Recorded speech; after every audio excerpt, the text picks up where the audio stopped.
আসসালামু আলাইকুম। আমরা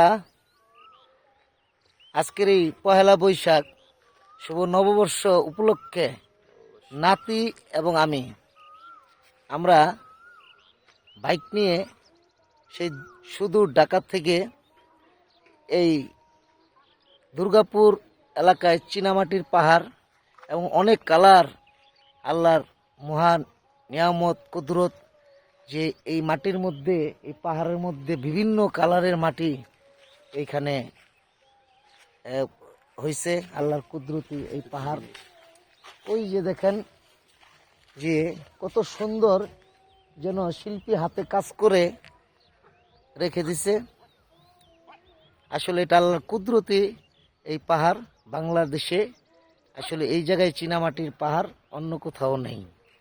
তো আমার খুব ইচ্ছে ছিল এখানে আসার, আশা পূরণ হয়ে গেল মালিকের অশেষ রহমতে।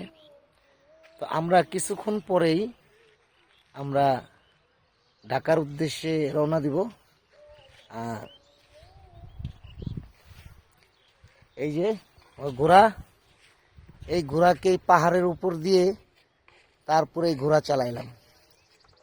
কিন্তু একটা ঘোড়া হচ্ছে ঘাস,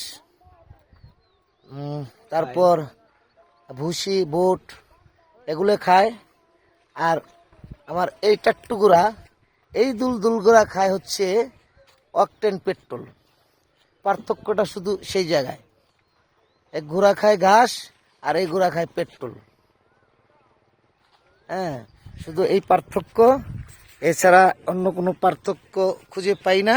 হ্যাঁ, আরেকটা পার্থক্য খুঁজে পেয়েছি, সেটা হচ্ছে ওই ঘোড়াকে চাবুক মারতে হয় আর এই ঘোড়াকে পিক আপ দিতে হয়। এই হলো পার্থক্য। খোদাহাফেজ। আজকে আমরা চলে যাব ঢাকার উদ্দেশ্যে, রওনা দিব। আপনারা সবাই দোয়া করবেন আমরা যেন সহি সালামতে ঢাকাতে চলে যেতে পারি, যার যার আপন আপন গন্তব্যস্থানে। আসসালামু আলাইকুম।